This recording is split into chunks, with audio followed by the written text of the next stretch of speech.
Mind है। कमला horror story. कमला। ये कहानी करीब 40 साल पुरानी है। 1980s में 23 साल की कमला की जिंदगी में सब कुछ ठीक चल रहा था, पर एक दिन उसके पिता अचानक कहीं गायब हो गए। उसने अपने पिता को बहुत ढूंढा, लेकिन वो कहीं नहीं मिले। कमला की मां की मौत पहले ही हो चुकी थी और वो अपने पिता के लापता होने के बाद बहुत ज्यादा अकेली पड़ गई थी। जब कई कोशिशों के बाद भी उसके पिता नहीं मिले, तो सबने उन्हें ढूंढना ही छोड़ दिया और हार मान ली। इतनी टेंशन के बीच कमला का ध्यान रखने वाला कोई नहीं था, इसलिए कमला के चाचा चाची ने उसकी शादी प्रभाकर परिवार के बड़े बेटे अजीत से कर दी, ताकि कमला का ध्यान रखने के लिए हमेशा कोई हो।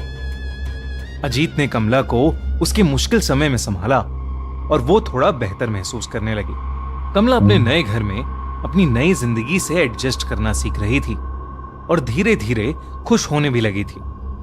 सारा परिवार उसे बहुत प्यार देता था और उसका ख्याल भी रखता था, खासकर उसका देवर राजेश। पर धीरे धीरे चीजें बदलने लगी। एक दिन जब कमला सो रही थी, तो उसकी अचानक किसी के रोने की आवाज से नींद खुल गई।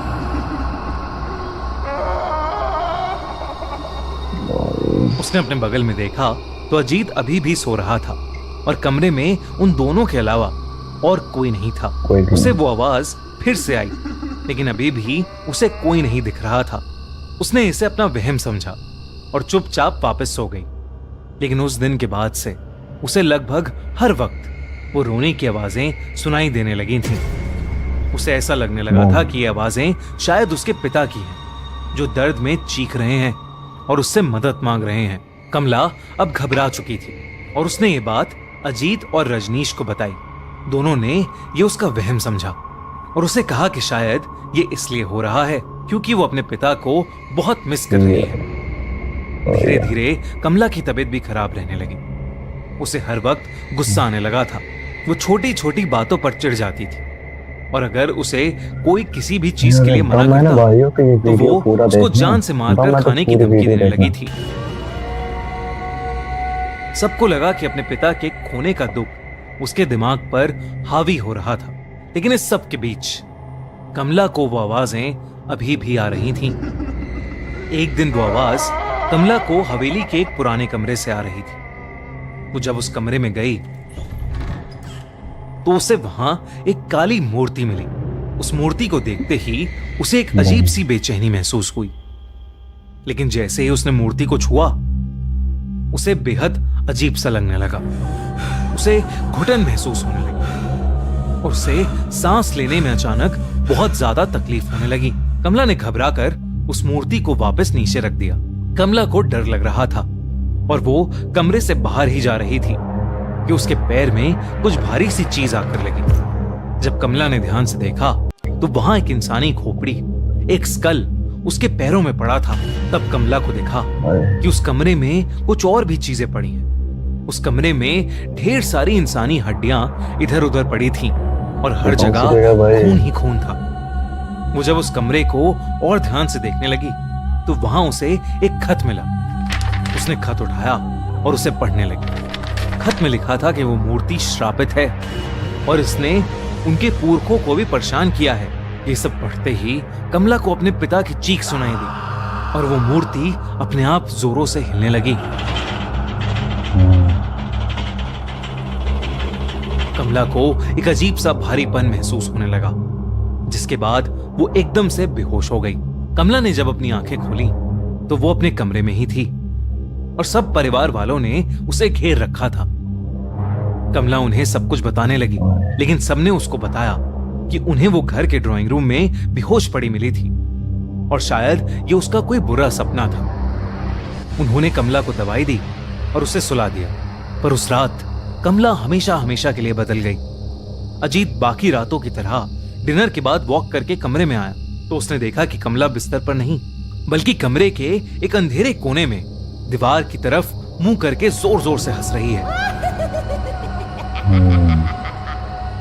उसने कमला का नाम चिल्लाया। कमला उसकी तरफ मुड़कर रोते हुए, मदद मांगते हुए उससे कहने लगी, मैं निर्दोष हूं, मुझे बचा लो। कमला को इस हालत में देखकर अजीत टूट गया और वो उसे गले लगाकर शांत करने लगा। किसी तरह उसने कमला को शांत करके बिस्तर पर लेटा दिया और वो रात जैसे तैसे बीत गई। पर अगले दिन कमला की तबीयत और ज्यादा बिगड़ने लगी। अगर कोई भी उसका नाम लेता तो वो उसकी तरफ मुड़कर उसे जान से मारने की धमकी देती। कमला की शक्ल भी अब बदलने लगी थी। धीरे धीरे उसका चेहरा सफेद पड़ने लगा था। आंखों के नीचे काले गड्ढे हो गए थे और वो पागलों की तरह बिहेव करने लगी थी। सारा प्रभाकर परिवार कमला को इस हालत में देखकर बहुत परेशान था, क्योंकि कमला ने रात को पागलों की तरह हंसना शुरू कर दिया था। कमला पूरा दिन बस रोती और हंसती रहती। प्रभाकर परिवार को लगा कि कमला पागल हो चुकी है, लेकिन उससे पहले वो कुछ कर पाते, उनके साथ एक बहुत बड़ा हादसा हुआ।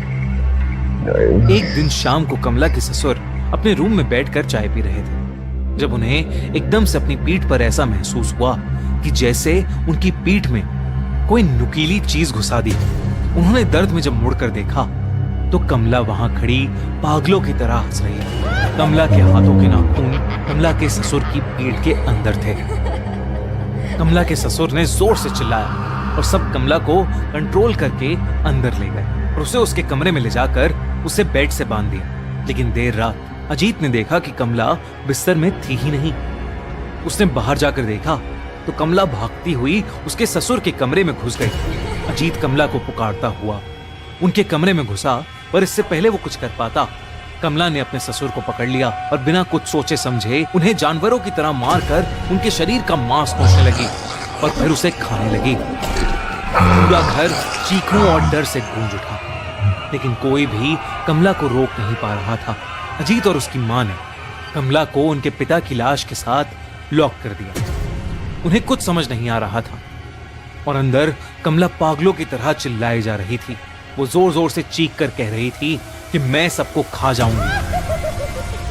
अजीत की मां को समझ आ गया था कि कमला पर किसी का काला साया पड़ गया है, या वो खुद एक चुड़ैल बन चुकी है, जिसे रोक पाना अब शायद असंभव हो गया है।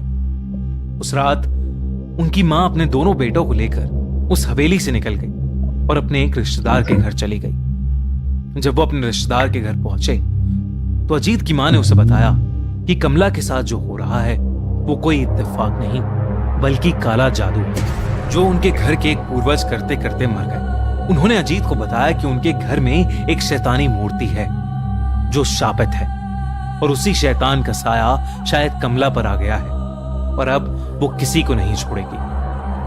कुछ समय बाद उस हवेली से 4 डेड बॉडीज मिली। अजीत के दोनों पेरेंट्स और कमला, सबकी डेड बॉडीज को वहां से ले जाया गया। राजेश उस दिन के बाद कहीं गायब हो गया। लोग कहते हैं कि आज भी उस हवेली में कमला की आत्मा भटकती है और वो किसी को नहीं बख्शती, और अगर कोई भी उस हवेली में गया तो वो उसकी जान ले लेगी, और इसीलिए आज तक वो हवेली वीरान पड़ी है।